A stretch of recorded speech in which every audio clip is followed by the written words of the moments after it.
This is the new Omega Seamaster 300M Summer Blue. And today we're going to be getting hands-on with this watch, doing a review of this watch, and also a couple of comparisons to my OG, commonly known as the King Omega Seamaster White Dial. Welcome back to the Chisholm Hunter channel. I am Harrison, and I am excited for this review because it's an Omega Seamaster. And if I talk about an Omega Seamaster that isn't new, I tend to get a bit slated because it's kind of all I talk about. And I get it because I do talk about it too much. But this gives me an excuse to review an Omega Seamaster. Okay, so let's dive headfirst, pardon the pun, into this summer blue watch. So it does come in at 42mm in diameter, exactly the same as my OG King Great White, and also it comes in at 13.6mm in thickness. Now between the lugs, you do have about 20mm.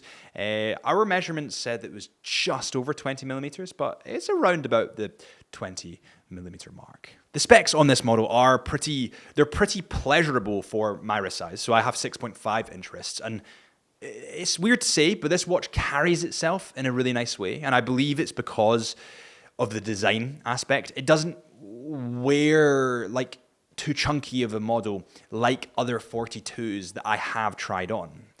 And I know that's strange because technically speaking, they are the same specs, but because of the design, it's more discreet, if that makes any sense at all. Now, there is 3 strap options to, well, not technically 3 strap options, but you can put 3 straps on this. You have a bracelet, you also have a rubber strap, or you could, if you wanted to, stick a NATO on this watch. Now, I actually did stick a NATO on my King, which is the Great White, or the White Dial Seamaster. One thing to bear in mind is when you stick a NATO on one of these straps, it will push the strap up, or the face of the watch up on your wrist. So it will wear a little bit higher. My preference after wearing the bracelet, the rubber, and the NATO is definitely the rubber. I think it gives this watch the best aesthetic. I think it deserves to be worn on a rubber strap. This watch, of course, has scratch-resistant sapphire crystal glass on the face of this watch, and it also has anti-reflective coating on the back and the front. There's been lots of complaints about that. However, I've owned this watch for, how long have I owned this watch? 3 years? 2 years? Three or 4? Maybe 3 or 4 years. I've been wearing this watch for a long time, and I've not got one scratch on the face of it. So I don't think that's that much of an issue. This watch has the iconic helium escape valve at the 10 o'clock mark, and it also has a screw-down crown. Now, this screw-down crown gives it a water resistance of about 300 meters. I say about because that's not, I don't want to get into the details, but technically water resistance isn't accurate to what it can actually be resistant to because it's more of a pressure thing. I'll explain that in another video. The case of this model is in stainless steel, and it has a combination of polished, which kind of accentuates those lines and make those lugs just look, and also brushed. So you can see the brushed on the side just here or on the other side, but it kind of gives it a more angular look is what I would say. And now we get to the good bit, because the good bit isn't necessarily that it has the same specs as the previous variant, although that is attractive. It is the new upgrades or changes in terms of colors, in terms of design, and just in terms of Omega's play with this watch. There's certain features in this watch that I really like. I didn't expect to like this watch when I opened it up, and I just ended up falling in love with it. Let's start from the beginning, on the outer kind of rim of this watch. Let's start with the bezel. So the bezel is a ceramic bezel, and it is in a deep blue color. Now, the writing on the bezel is actually in almost like an aqua cyan blue, and this cyan blue, although perhaps not as readable as white would be on the bezel, it's just so damn cool. It looks honestly epic, and it gives this watch personality, it gives this watch fun, it gives it flair, and I like that because I do believe that just the blue variant of this watch is a little bit boring. It of course has that dot of lume on the bezel, making it a fully functional diver, and it has a unidirectional bezel. And listen to this. That's pretty good. You know what it sounds like? It sounds like a fresh bezel. A weird thing I said there. But it does. It sounds like a bezel that's not been used before. It's fresh. Diving a sort of stage lower into the face of this watch, and this is where The dial color that they've used on this watch is nothing like the pictures. I promise you, when I saw the pictures of this watch, I thought, it's okay. It's maybe not for me. I'm not a blue guy. I'm just not.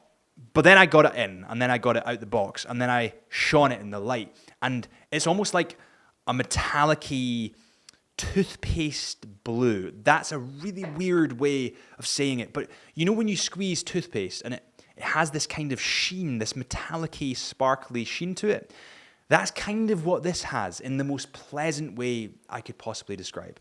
It starts at a lighter shade of blue, and as the dial moves outward, that gradient gets to a darker shade of blue, representing the deeper parts, obviously, of the ocean. To top that off, you also have the laser engraving, the waves going through this dial. Honestly, it's just stunning. The hands and the indices are in silver, or at least outlined with silver, which is highly, highly reflective on this watch. And when you sheen it in the light, you can read it pretty damn perfectly. It's really strange, the colors. Honestly, when I face it away from the light, it almost looks black at the corners. It's just at the corners, it's a circle. At the sides of the circle. Now, something that I really like is the superluminova. So they've obviously filled the hands and the indices with superluminova. That kind of goes without saying. They were going to do it as a diving watch. However, the color they've used is that cyan-y kind of aqua blue, that baby blue that we can see on the bezel as well. And it honestly looks strikingly beautiful. I love it. I love this. The reason I love it is because Omega have had a hell of a lot of fun with this watch. And at the end of the day, watch collecting is fun. Taking a closer look at that superluminova, we can see that it is in a light blue color, apart from the minute hand, which is in a green color. Now, Omega's lume, especially on the Seamaster, is damn bright, and it's partially because of the kind of blocky hour markers. I mean, you've got squares, you've got rectangles, and they are very fillable in terms of superluminova, and it's just kind of how they've designed it, is to be functional, is to be a diving watch. The date window is at the 6 o'clock mark, which is brilliant because symmetry, and Harrison loves symmetry. I really, really like the fact it's at the 6 o'clock mark, and I love the fact that it's in a darker shade of blue, which makes it contrast from the dial a little bit more. I know that there's been other YouTubers, other watch enthusiasts that have said that they would rather the date window was in exactly the same color as the surrounding dial. However, I like the fact that it has a little bit more contrast.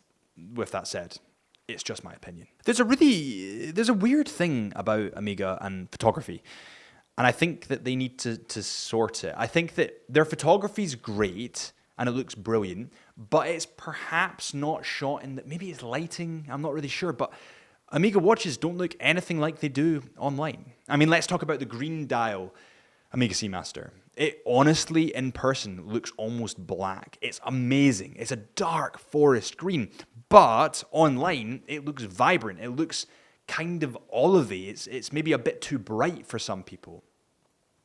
I can't remember where I was going with that, but basically, if you are to try these watches on, or want to get one of these watches, try it on first. Come into Chisholm Hunter, try this one on, or the green. Just try them on before you buy them, because they do look better in person. Flipping this watch round, we get to a closed case back, and that's a snag.